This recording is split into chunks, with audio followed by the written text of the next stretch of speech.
আমাদের হৃদয়কে অহংকার থেকে পবিত্র করুন, আমাদের আত্মাকে বিনয় ও নূরে ভরিয়ে দিন।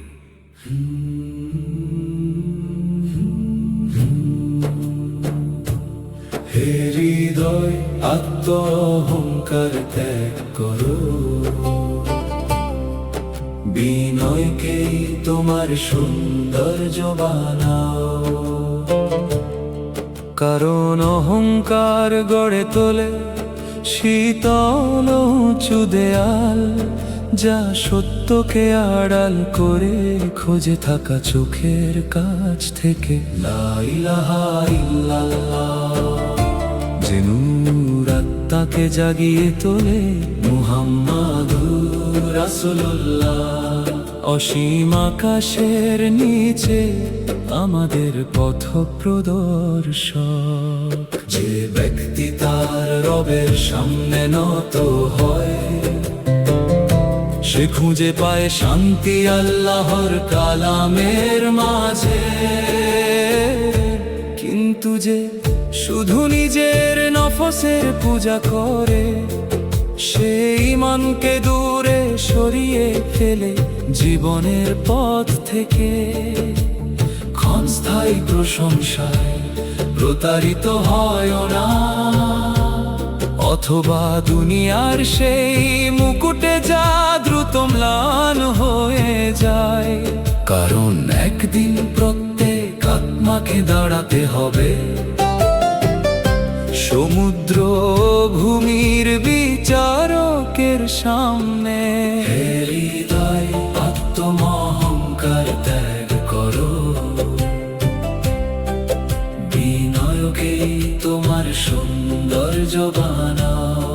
কারণ অহংকার গড়ে তোলে শীতল উঁচু দেয়াল, যা সত্যকে আড়াল করে খোঁজে থাকা চোখের কাছ থেকে।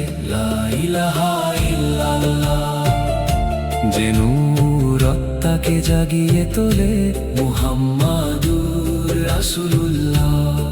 অসীম আকাশের নিচে আমাদের পথ প্রদর্শক।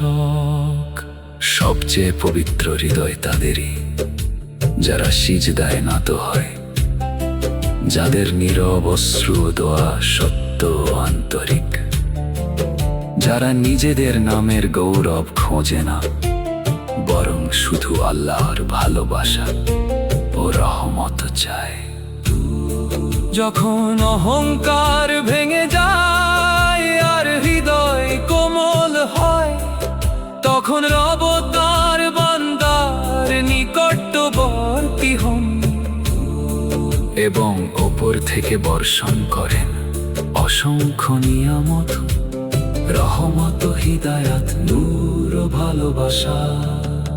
তাই আত্মাকে অহংকারের রোগ থেকে পবিত্র করো, আর সেই পথে চলো যা আল্লাহর শান্তির দিকে নিয়ে যায়।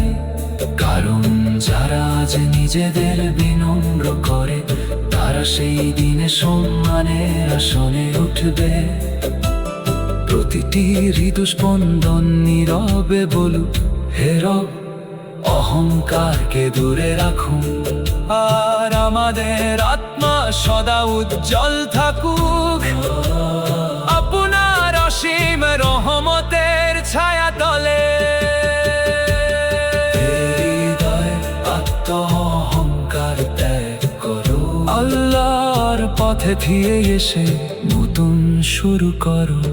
কারণ যে আত্মা সিজদায় নত হয়, সে সর্বদা তার রবকে নিকটেই পায়। লা ইলাহা ইল্লাল্লাহ চির উজ্জ্বল, চিরাসত্য, মুহাম্মাদুর রাসূলুল্লাহ, যিনি আমাদের যাত্রার নূরের পথ প্রদর্শক।